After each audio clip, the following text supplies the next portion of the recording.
ایک بادشاہ اپنے وزیر کے ساتھ سیر کر رہا تھا۔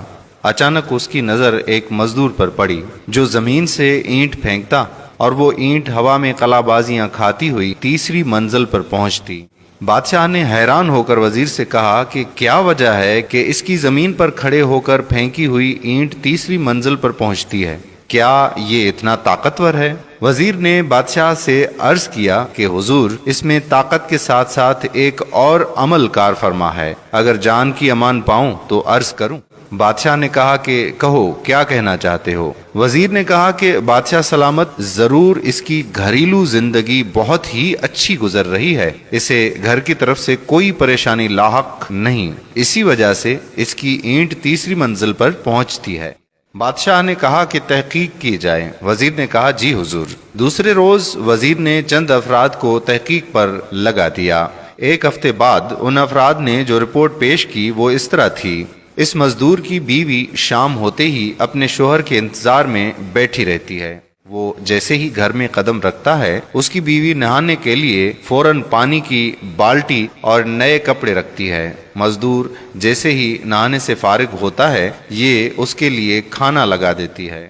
کھانا کمال احتیاط سے پکاتی ہے، نمک اور مرچ کا خاص خیال رکھتی ہے۔ کھانے سے فارغ ہونے کے بعد لیٹنے کے لیے بستر لگاتی ہے۔ سونے سے پہلے اپنے شوہر کو پینے کے لیے دودھ دیتی ہے۔ کسی پریشانی کا ذکر نہیں کرتی اور صبر سے کام لیتی ہے۔ جب یہ رپورٹ بادشاہ کے سامنے پیش ہوئی تو وہ مزید حیران ہوا۔ اس نے وزیر کو کہا کہ ان کے درمیان کچھ رنجش پیدا کر دو، پھر دیکھیں کیا نتیجہ نکلتا ہے۔ چنانچہ وزیر نے ایسا ہی کیا۔ وزیر نے کسی طریقے سے اس کی بیوی کے کانوں میں یہ خبر پہنچا دی کہ تمہارے شوہر کے چند دوسری عورتوں سے ناجائز تعلقات ہیں۔ بس پھر کیا تھا؟ شام کو مزدور جوں ہی گھر پہنچا تو کیا دیکھتا کہ نہ تو نہانے کے لیے پانی کی بالٹی ہے، نہ ہی کھانے کا انتظام ہے، اور نہ ہی سونے کے لیے بستر۔ اس نے بیوی سے وجہ پوچھی تو وہ لڑنے کو دوڑی۔ مزدور نے بہت صفائی پیش کی، لیکن بیوی تھی کہ میں نہ مانوں۔ غرض چند دن یہ قصہ یوں ہی چلتا رہا۔ ایک دن وزیر نے بادشاہ کو کہا کہ بادشاہ سلامت، ہم سیر پر چلتے ہیں اور اس مزدور کی حالت دیکھتے ہیں۔ بادشاہ وزیر سمیت سیر پر نکلا اور اسی مزدور کے پاس پہنچے تو کیا دیکھتے ہیں کہ مزدور لاکھ کوشش کرتا ہے لیکن اینٹ پہلی منزل سے اوپر جاتی ہی نہیں۔ بادشاہ وزیر کی فہم و فراست کو مان گیا اور اسے یقین ہو گیا کہ اینٹ کو تیسری منزل پر طاقت نے نہیں بلکہ گھریلو خوشگوار زندگی نے پہنچایا ہے۔ اس قصے سے یہ ثابت ہوتا ہے کہ اگر کسی کی ازدواجی زندگی پرسکون ہے تو وہ زندگی میں کامیابیاں حاصل کرتا ہے۔ لہٰذا ہماری بہنوں کو اپنے شوہروں کا خیال رکھنا چاہیے۔ وہ جب بھی گھر پہنچتے ہیں تو جھگڑنے کے بجائے ان کی خدمت کریں اور ان سے بہتر سلوک رکھیں۔ آپ نے سنا ہی ہوگا کہ ہر کامیاب مرد کے پیچھے ایک کامیاب عورت کا ہاتھ ہوتا ہے۔ مرد کی کامیابی عورت کی کامیابی ہوتی ہے۔ لہٰذا ہماری بہنوں کو یہ بات سمجھ لینی چاہیے کہ اگر آپ کے شوہر کی کامیابی ہوگی تو یہ آپ کی ہی کامیابی ہے۔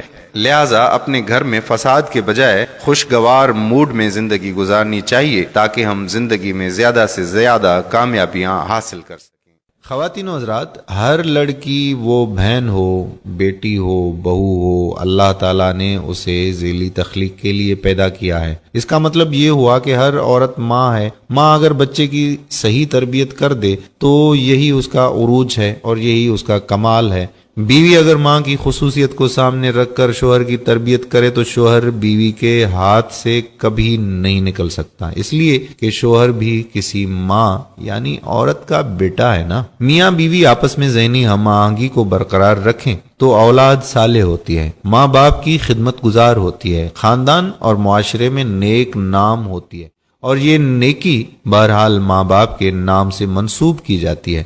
ذہنی ہم آہنگی کا بہترین عمل یہ ہے کہ میاں بیوی دونوں ایک دوسرے کے جذبات کا احترام کریں۔ اللہ تعالیٰ نے میاں بیوی کو ایک دوسرے کا لباس بنایا ہے۔ عورت مرد دونوں میں سے جب کوئی اپنے لباس کو نوچتا ہے تو لازماً جسم بھی مجروح ہوتا ہے، اس لیے دونوں میاں بیوی کو چاہیے کہ ایک دوسرے کے ساتھ احترام اور محبت کے دامن کو پکڑتے ہوئے رہیں۔ انشاءاللہ کبھی تفکر نہیں ہوگا۔ اللہ رب العزت سے ہم دعا کرتے ہیں کہ اللہ پاک آپ تمام دوستوں، بھائیوں اور بہنوں کو اپنی حفظ و امان میں رکھے۔ جن جن دوستوں نے ہماری ویڈیوز کے نیچے دعا کے لیے اپنے کمنٹس کیے تھے، دعا کے لیے اپنے نام لکھے تھے، ان تمام کے لیے بھی ہم دعا گو ہیں کہ اللہ رب العزت آپ کی تمام نیک تمنائیں، دلی مرادیں پوری فرمائے، آمین ثم آمین۔ تو دوستو، امید کرتا ہوں کہ ہماری یہ آج کی ویڈیو آپ کو ضرور پسند آئی ہوگی اور اپنے دوستوں احباب کے ساتھ بھی شیئر کریں گے۔ ایسی مزید دلچسپ اور معلوماتی ویڈیوز کے لیے ہمارا پیج پیارا اسلام ضرور لائک کریں تاکہ نئی آنے والی تمام ویڈیوز آپ تک پہنچ سکیں۔ جزاک اللہ۔ السلام علیکم ورحمۃ اللہ وبرکاتہ۔